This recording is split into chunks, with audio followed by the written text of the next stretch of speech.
Hi, this is Mom Angel, and I'm here to teach you how diagramming of sentences is done. But before that, I would like to first ask you, what comes to your mind when you hear sentence diagramming? Well, for some people, it could be confusing, hard, or even a challenge or a lesson. That's why I am here to enlighten and remind you that sentence diagramming is extremely useful because it trains the brain to see each sentence as a combination of separate parts that perform different functions and serve various purposes. So now let's proceed sentence diagramming. First, we have a simple sentence, the smallest kind of sentence that you could have aside from imperative sentence, which can contain only one word, is a two-word sentences. In my example, you can see that we have a proper noun and a verb. First thing we do when diagramming sentences is we create a line called a baseline. Now, what goes on this is the subject, and the subject as it is here function as a noun. We put Aliyah in the baseline on the left, then we put a line through the baseline all the way through to designate the importance of the sentences between subject and a verb. Next, we put the verb which is nodded to the right of this line. Again, when we read it, Aliyah nodded, and that's a complete diagram of the sentence. Okay, now we have another simple sentence. As you've noticed, it is an imperative sentence. Imperative sentence is formed by removing the subject and restating the verb as imperative, meaning this contains no express subject because it has an omitted subject. We can still draw a picture from this, but how? Again, we begin diagramming by making a horizontal line and a vertical line to create a cross. Since it doesn't have a written subject, we will write the word you in parentheses. It is known as understood subject. Next, we have our verb review. Remember that it should be capitalized since it is the first word. Okay, let's move on. How about modifiers? I have here an example. Little Aliyah nodded. So what type of modifier little? An adjective. To diagram the sentence, we will create first a horizontal line, and obviously we will put the subject on the baseline while the verb nodded will be placed at the right of the subject. Then the word little, which answers the question what kind of person Aliyah is, will be positioned diagonally and we will send that down from the subject. And there you go. When we read it, little Aliyah nodded. Now, supposing that we can go even further. Supposing that it's going to be like this. Little Aliyah nodded too often. First, I will put the subject here and then the verb nodded and the adjective which describes Aliyah. So often modifies the verb nodded when or how she nodded. Too often. To modifies how often. Okay, what we do here is quite tricky. We come out from often and we will do our diagonal line which is parallel. Since to modifies often and we're done. As we read it, it's little Aliyah nodded too often. We will now proceed with a direct object. In the example, the priest gives his homily every Sunday. I will begin, of course, with the baseline. The subject is priest and the verb in the sentence is gives. Since we're talking about direct object, based on the sentence, what does the priest gives every Sunday? It's the homily. Remember that when we designate a direct object in sentence diagramming, we draw a line that stops at the baseline. As you can see, it's a perpendicular line that ascends from the baseline. Then we have the determiner the, so it should be positioned below the subject. And don't be confused with the adverbial phrase. Since it's describing the verb gives, we will write below it. The word every will be positioned on a slanted line beneath the verb, while the word Sunday will be placed on a horizontal line below the primary horizontal. Again, the priest gives his homily every Sunday.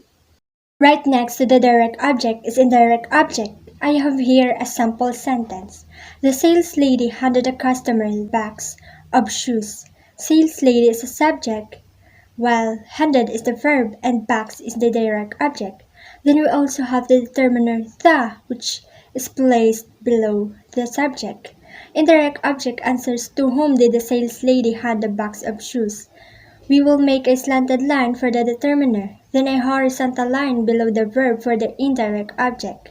We have the determiner the, so we need a slanted line below the direct object. And lastly, the prepositional phrase, which is of shoes, we will put it down from the direct object of preposition is placed on a slanted line which the phrase modifies. Then the object of the preposition is placed on a horizontal line below the primary horizontal.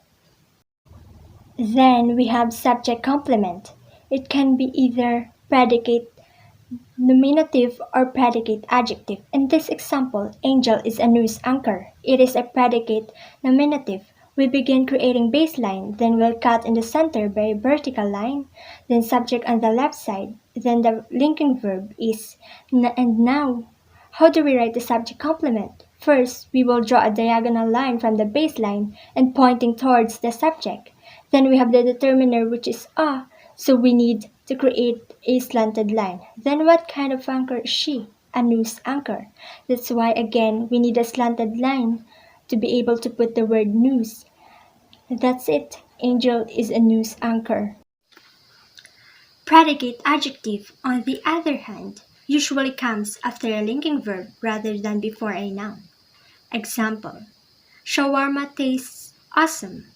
First, horizontal line, then the cross. The subject is shawarma, then linking verb, which is taste.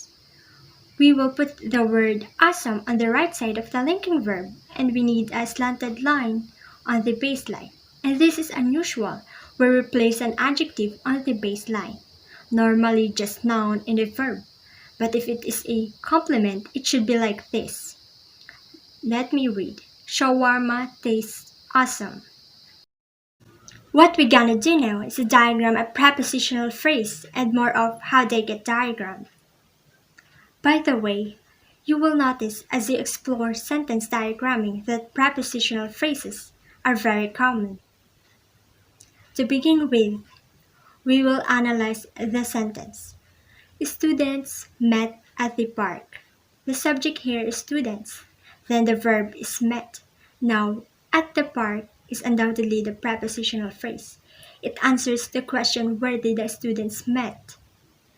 When we have a prepositional phrase, we have our object of the preposition. We need to make a slanted line below the verb, then put the preposition at on the slanted line. The object of the preposition is placed on the horizontal line below the verb, and not any park. We specified park using determiner the. Below the horizontal line, we will put a slanted line and we're done. When we read it, it's students met at the park. Here we go now with compound subject. Anthony and his friend Mark talked genuinely. In the sentence, it has more than one subject. Anthony and his friend are the compound subject. We diagrammed the simple subject of each simple sentence and placed them one below the other. The broken line bridging the subject, and it indicates conjunction, and is a coordinating conjunction. The pronoun his will fall below because it modifies friend, and we will write parentheses beside Mark. Since a positive stays on the same horizontal line, in closing parentheses, following the noun phrase, that it repeats. The simple predicate is talked, and then we will draw a diagonal line for genuinely since it modifies the word talk or how they talked. If we have compound subject, we also have compound predicate. In this example, Sean did workouts and ate bread. To diagram this one, we have to of course remember that compound structure involves the structure which somehow looks like a fork. We have our simple subject Sean, then our predicates are did and ate. Then and basically goes in the dotted line. We write that coordinating conjunction in between the two forks of the compound structure. Then obviously the direct object for did is workouts, So we will cut in the center of the line by a vertical line that ascends in the center. Same thing with the noun bread. And when we read it, Sean did workouts and ate bread. What you've noticed in the sentence? If you think that it is a compound sentence, you're absolutely correct. Let me read the sentence. The baby in the cradle giggled and his brother laughed. We have a conjunction with a comma in front of it. So it means that we have an independent clause 1 and we have the independent clause 2. In short, we will diagram them separately, like separate, send and link them with a conjunction. First, the subject is baby. What did baby do? Giggled. Then we have a modifier. And so thus, in the cradle, answer the question which one. So it's a prepositional phrase. Now we diagram the second one. We have the subject, brother. What did the brother do? Laugh. Then we've got pronoun his, so we will make an slanted line. Now we will begin linking them together by putting broken lines like this. And lastly, we have complex sentence. Complex sentence is a sentence with one independent clause and at least one dependent clause. In the sentence, although she failed the examination, she remained enthusiastic. Give attention with the first word. There's a subordinating conjunction at the beginning of the sentence. It is a word although. As you notice, although she failed the examination is the dependent clause, while she remained enthusiastic is the independent clause. Of course, we will begin creating a horizontal line and a vertical line to make a cross. Now, remember that sentences like this, the main part is still going to be she remained enthusiastic, okay? Even if it is in the second.